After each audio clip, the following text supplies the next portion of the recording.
What's up, witches? It's Megan. Welcome back to my channel.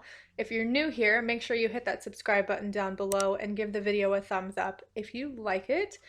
And then also feel free to share the videos in Facebook groups with your friends or wherever you want to share it.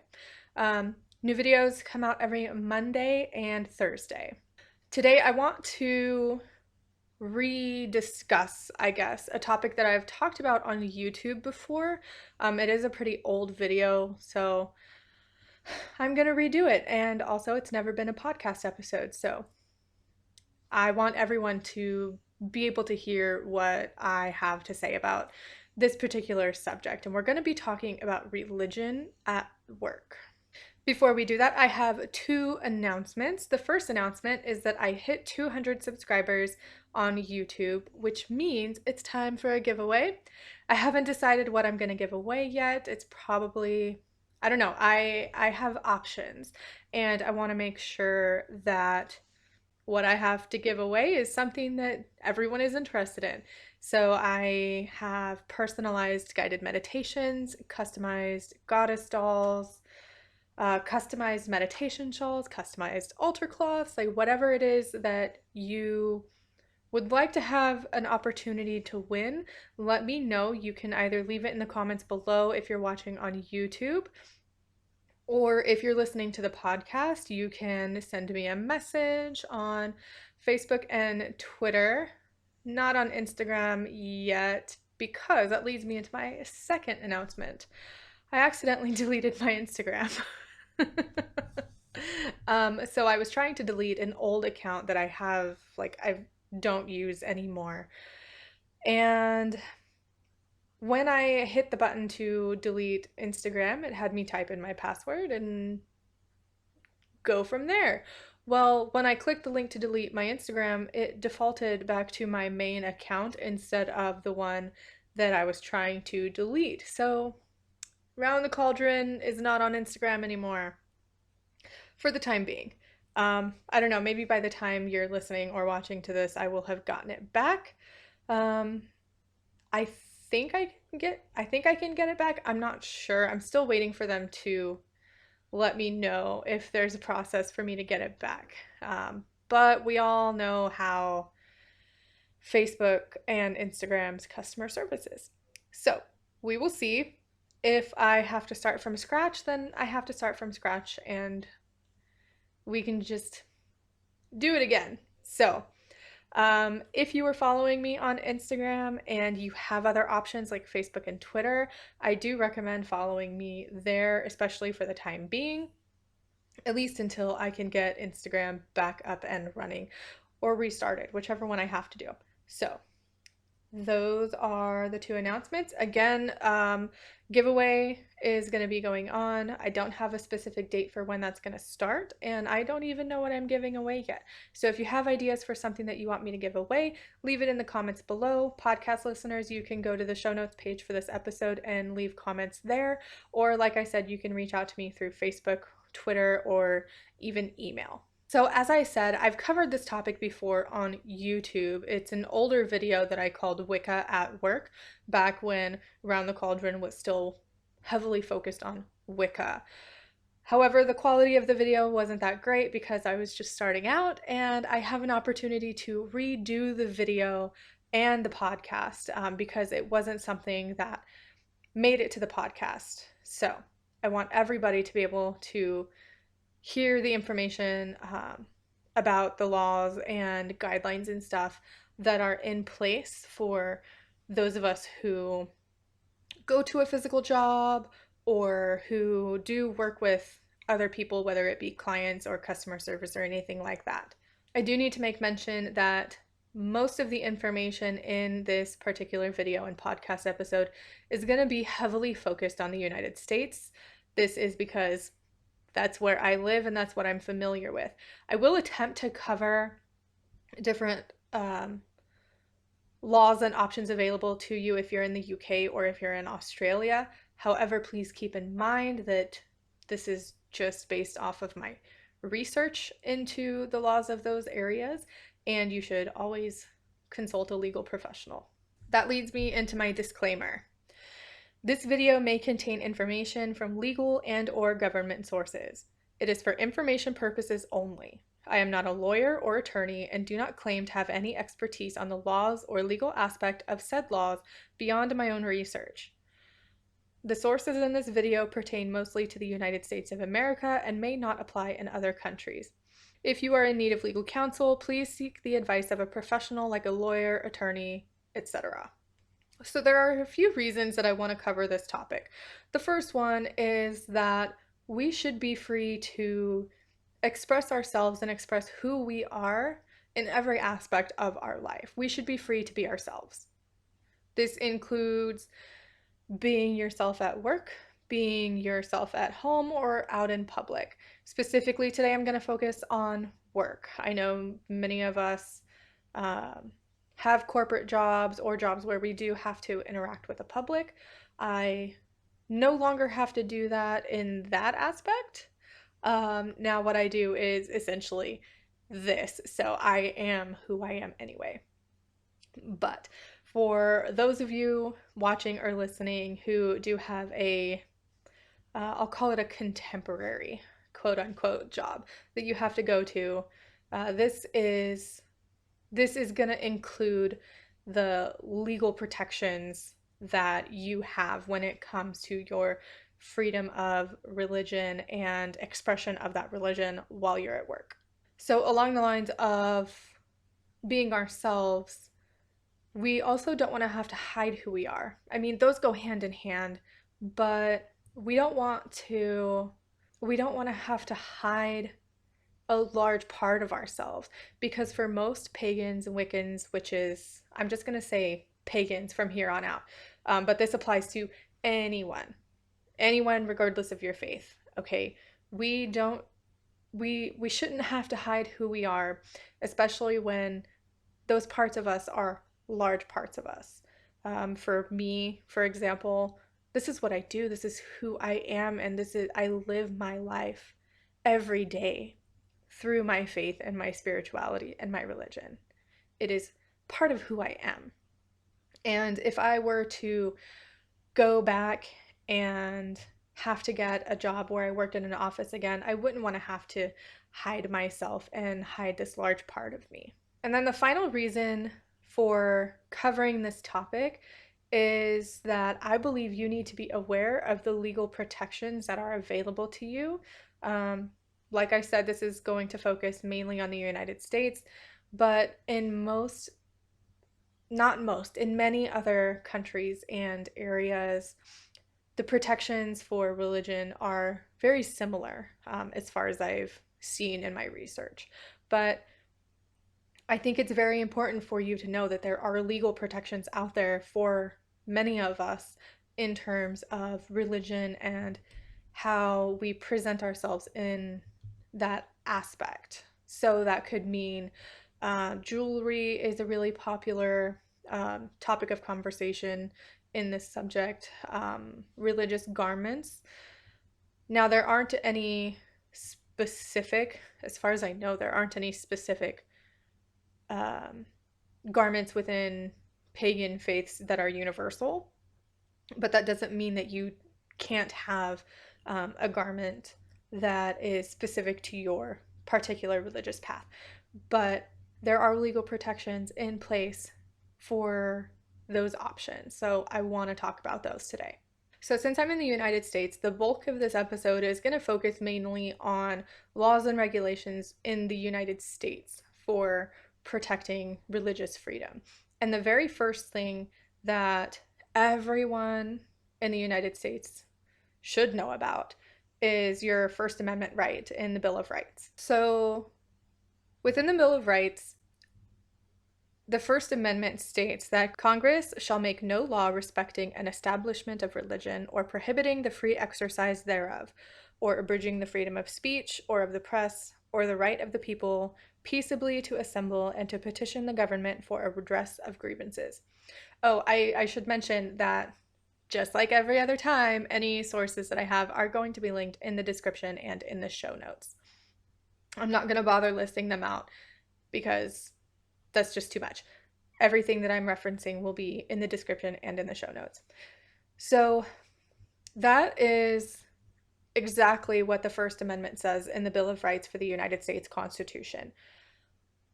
The entire First Amendment doesn't apply to what I have to speak about today, so we're just going to talk about that first chunk of text. So we're just going to talk about where it says, Congress shall make no law respecting an establishment of religion or prohibiting the free exercise thereof. So that's two things in one. The first one is Congress shall make no law respecting an establishment of religion. So that basically means that the United States Congress and the president and senators and governors and even all the way down to mayors, they cannot make any laws that recognize one particular religion or belief system over another. So they cannot deem a religion the official religion of like Oregon or of the United States as a whole. They also cannot give special privileges to particular religions over any other one. So they cannot give Christians this like this random privilege and then not give it to everyone else. That would be a violation of our First Amendment right in the Bill of Rights. The second part of the First Amendment says that they cannot prohibit the free exercise thereof. So that means that the government in the United States cannot prevent you from practicing your religion, whatever that means to you. And that's important because as a country, the United States mostly consists of people who practice Abrahamic faiths. So it consists mostly of people who practice some form of Christianity, Catholicism, Judaism, Islam. Those are the more well-known religious faiths in the United States. And that's going to be important when we talk about the different protections that you have as someone who lives in the United States and practices a uh, oh, I don't want to call it a fringe religion. Uh, practices an uncommon religion. We'll go with that one.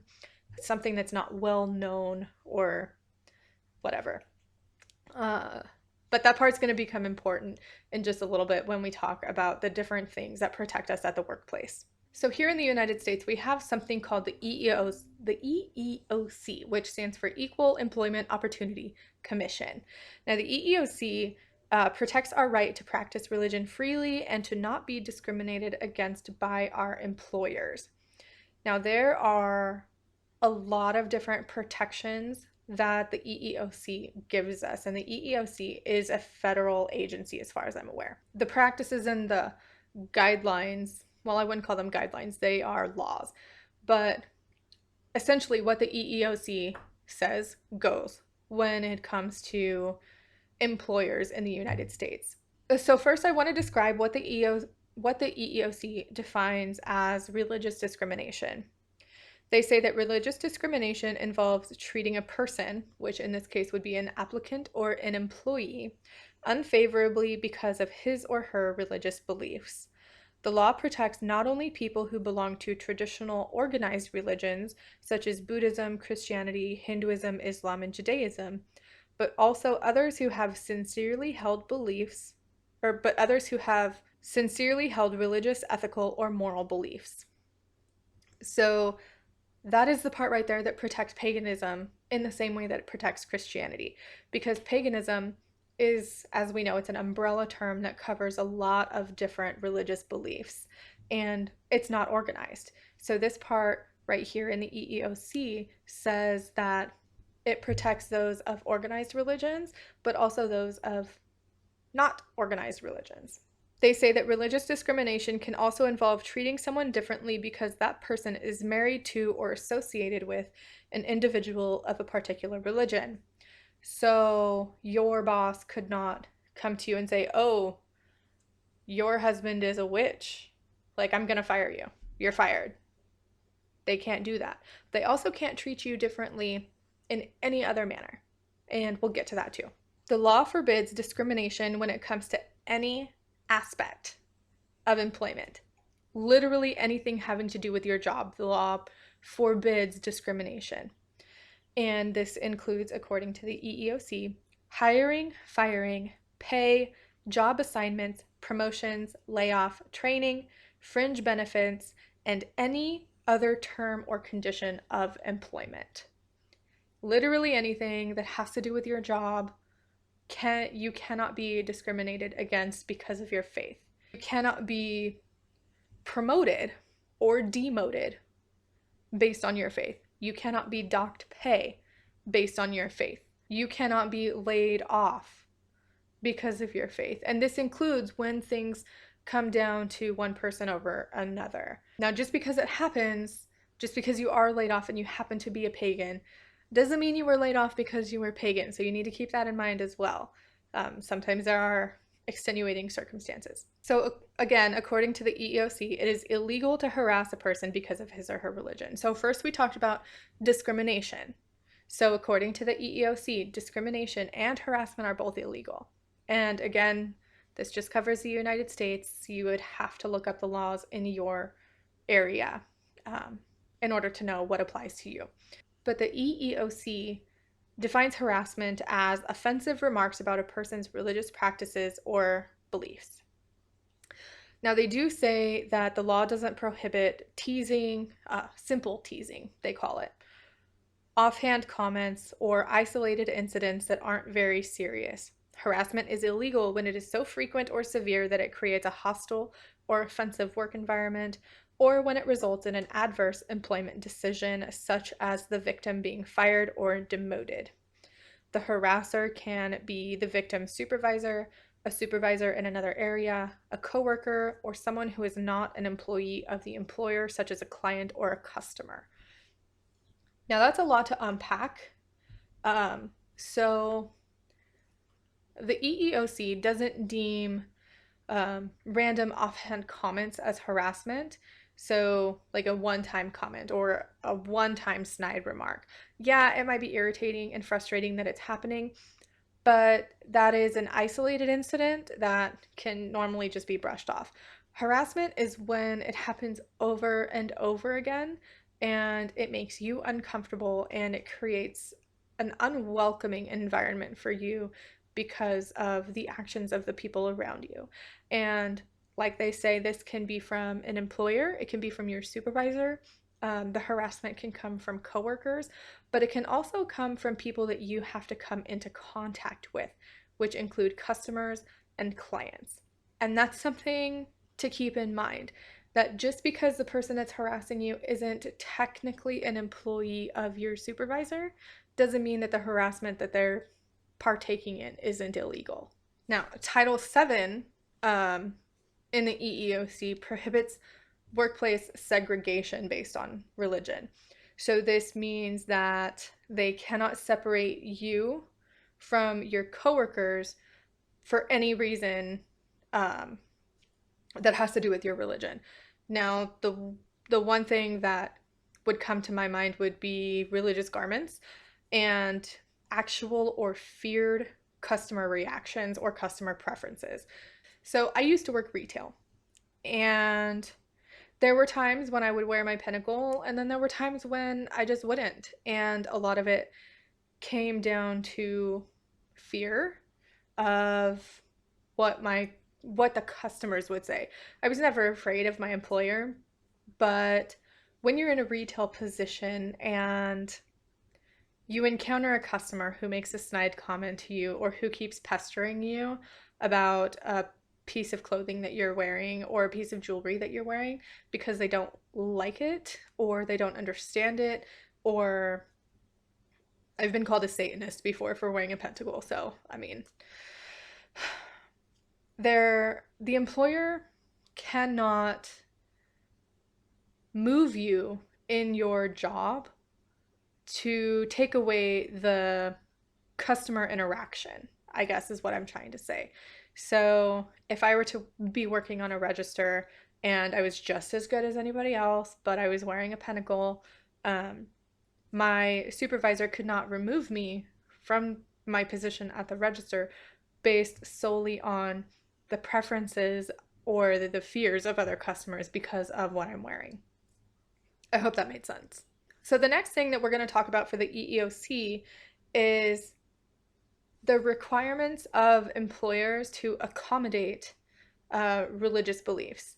And there are two sides to this because, on the one hand, employers are legally required to accommodate any religious belief and aspects of that belief. So, jewelry, head coverings, days off,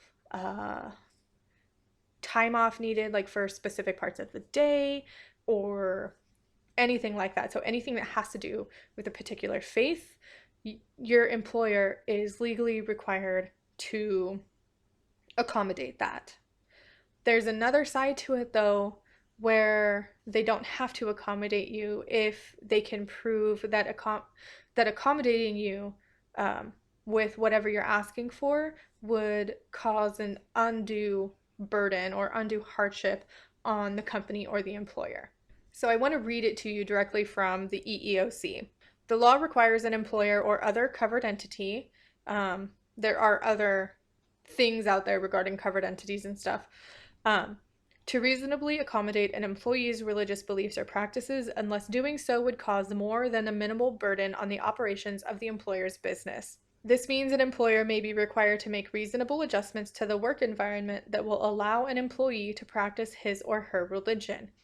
Examples of some common religious accommodations include flexible scheduling, voluntary shift substitutions or swaps, job reassignments, and modifications to workplace policies or practices. Unless it would be an undue hardship on the employer's operation of its business, an employer must reasonably accommodate an employee's religious beliefs or practices. This applies not only to schedule changes or leave for religious observances, but also to such things as dress or grooming practices that an employee has for religious reasons. Again, that seems like a lot.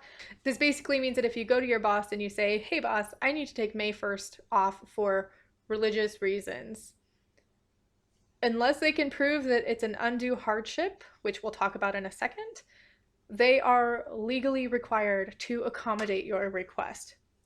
Now, this doesn't mean that they are legally required to pay you for your time off. It just means that they are required to say, okay, you can have May 1st off. Now, obviously, just because they're required to accommodate you, it doesn't mean that you shouldn't still show common courtesy. So if you know you're going to be taking May 1st off for Beltane, then you should at least give them notice as far in advance as possible. That's just common courtesy, and it's a good practice to have regardless of where you live or who you're working for. Now, in terms of what the EEOC deems an undue hardship, they say an employer does not have to accommodate an employee's religious beliefs or practices if doing so would cause undue hardship to the employer. An accommodation may cause undue hardship if it is costly, compromises workplace safety, decreases workplace efficiency, infringes on the rights of other employees, or requires other employees to do more than their share of potentially hazardous or burdensome work. So this basically means that if your accommodation would be a safety hazard, for example, then your employer is not required to accommodate that. The immediate thing that comes to my mind from working in hospitals is that of jewelry that dangles. So we can talk about that in the terms of necklaces. So my last 3 jobs, I worked in a hospital. And a lot of the times, especially for people who have to be on the floor, so on unit, walking around, or like nurses and doctors, they have patient contact or they're around patients. There are normally policies in place for what type of jewelry you can wear. And the policies aren't in place because they're afraid of what patients are going to say in regards to that jewelry. The policies are in place because jewelry can become a safety hazard when you work with patients who are combative or who have psychiatric issues. You know, I mean, you have a necklace on, and that patient sees that necklace and they're combative, they can grab that necklace and they can pull on it, and then it becomes a choking hazard. So those types of policies are in place for safety reasons. So I would not be able to say, but this is because of my religion. I wear my necklace because of my faith. That would still be considered a safety hazard, and they are not legally required to accommodate that request. Another example of this would be if you work in retail. So I know in a lot of really popular retail companies, um, there are months of the year that are what we considered blacked out. So I think it was from November.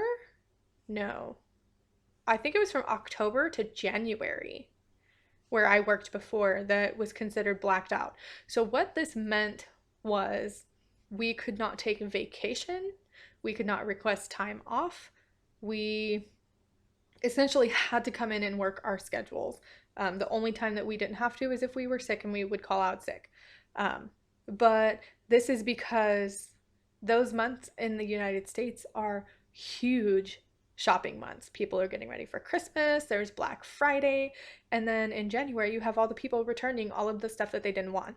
So if I were to go and request um, like Samhain off, my request would probably be denied due to the higher foot traffic in the store, the higher volume of customers, and the normally it was because of a lack of staffing. Um, but if the employer can prove that giving you that time off would cost them money, or cost them an unnecessary amount of money, or be a burden on top of your coworkers, then they don't have to accommodate you.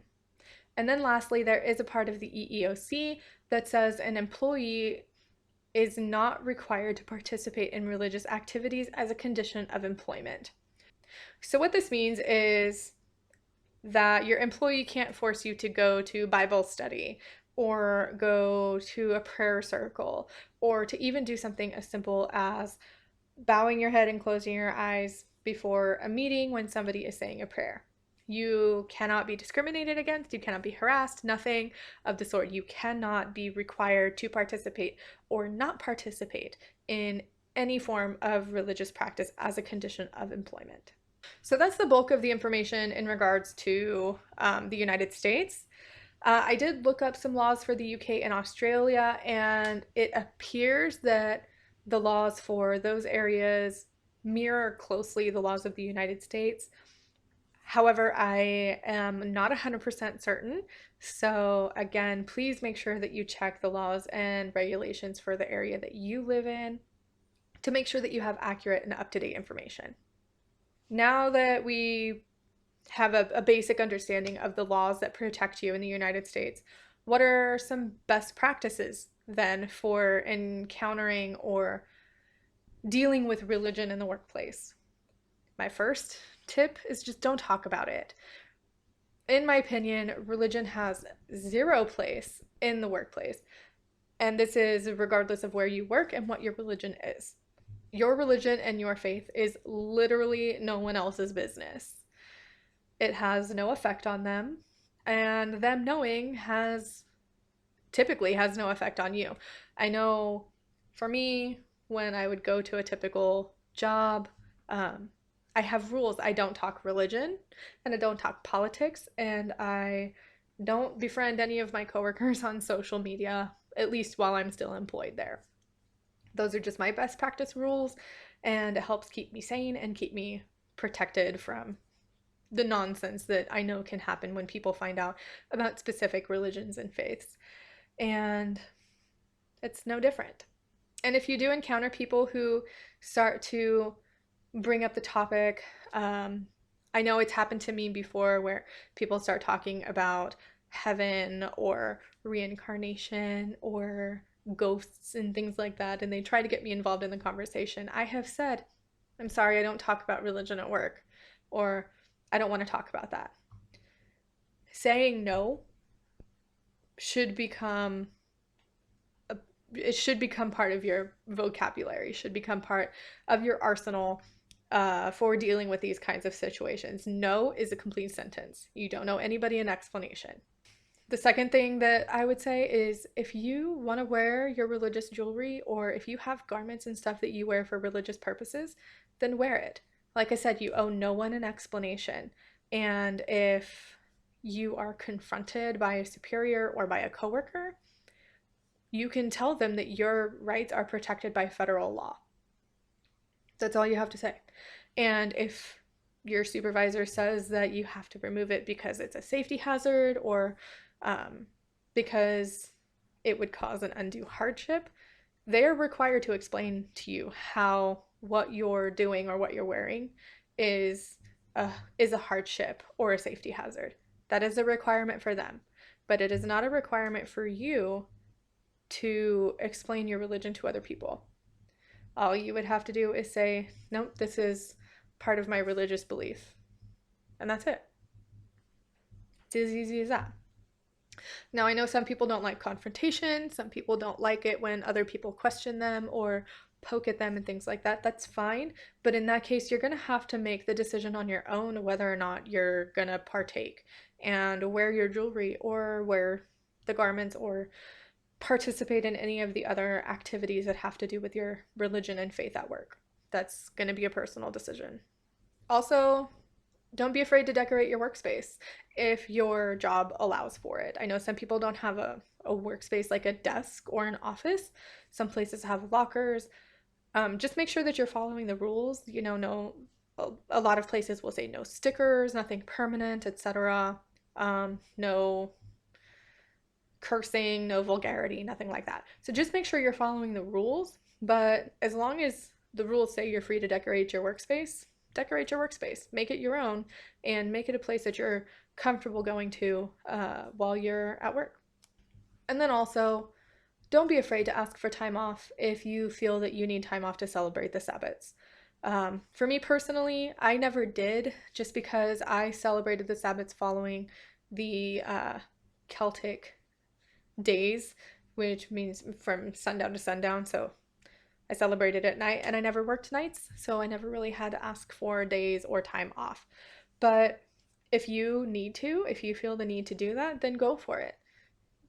And as I said, you do not owe anyone an explanation.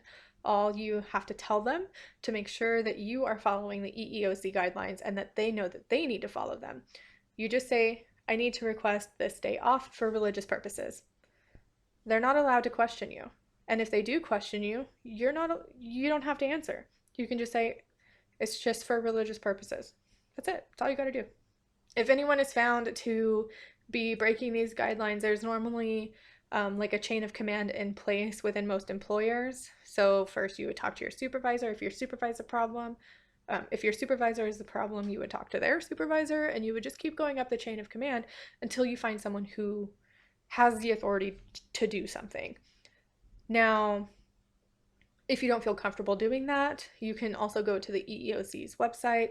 There are also groups like the ACLU, the American Civil Liberties Union, and essentially what they do, it is their job to protect the civil liberties of American people.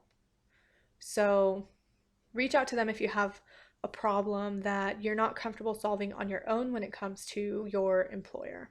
So all in all, I know this was a really source heavy episode, a lot of facts.